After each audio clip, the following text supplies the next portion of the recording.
सारखणी जिल्हा परिषद गट अनुसूचित जमाती अर्थात एसटी साठी राखीव झाल्यानंतर या जागेसाठी आमदार भीमराव केराम यांचे खंदे समर्थक आणि भाजपचे निष्ठावंत कार्यकर्ते प्रकाश आत्राम यांच्या उमेदवारीची मागणी कार्यकर्त्यांमधून आणि स्थानिक जनतेकडून तीव्रपणे होत आहे।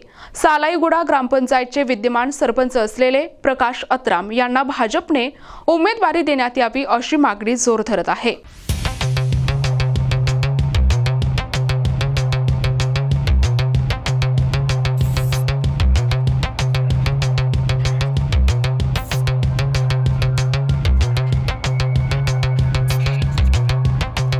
प्रकाश आत्राम हे मागील 10 वर्षांपासून सालाईगुडा ग्रामपंचायतचे सरपंच असून त्यांच्या कार्यकाळात गावात पिण्याचे स्वच्छ पाणी, जिल्हा शाळेतील इमारती, आरोग्य उपकेंद्र इमारत, मंदिरांचे सभामंडप, नवीन नळ योजना, पक्के रस्ते, नाली, वीज आणि वृक्षारोपण अशी अनेक विकास कामे केली आहेत।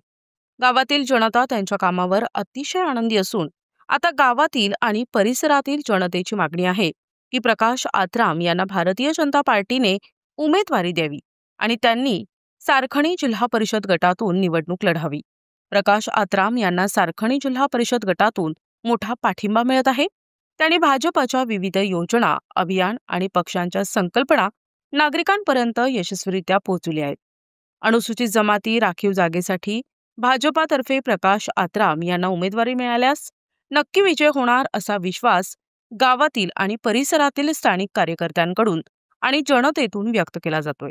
यावेळी प्रकाश आत्राम यांनी आमचे प्रतिनिधी सचिन जाधव यांच्याशी बोलताना सांगितलंय, मला भारतीय जनता पार्टीकडून उमेदवारी मिळाल्यास मी नक्कीच विजय मिळवेन।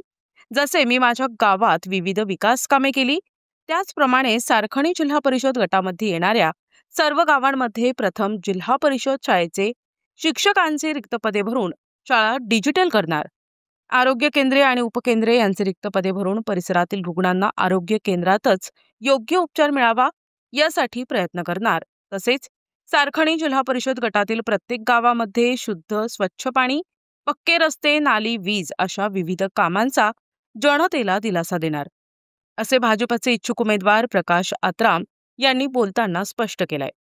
प्रतिनिधी सचिन जाधव, NTV न्यूज मराठी, नांदेड।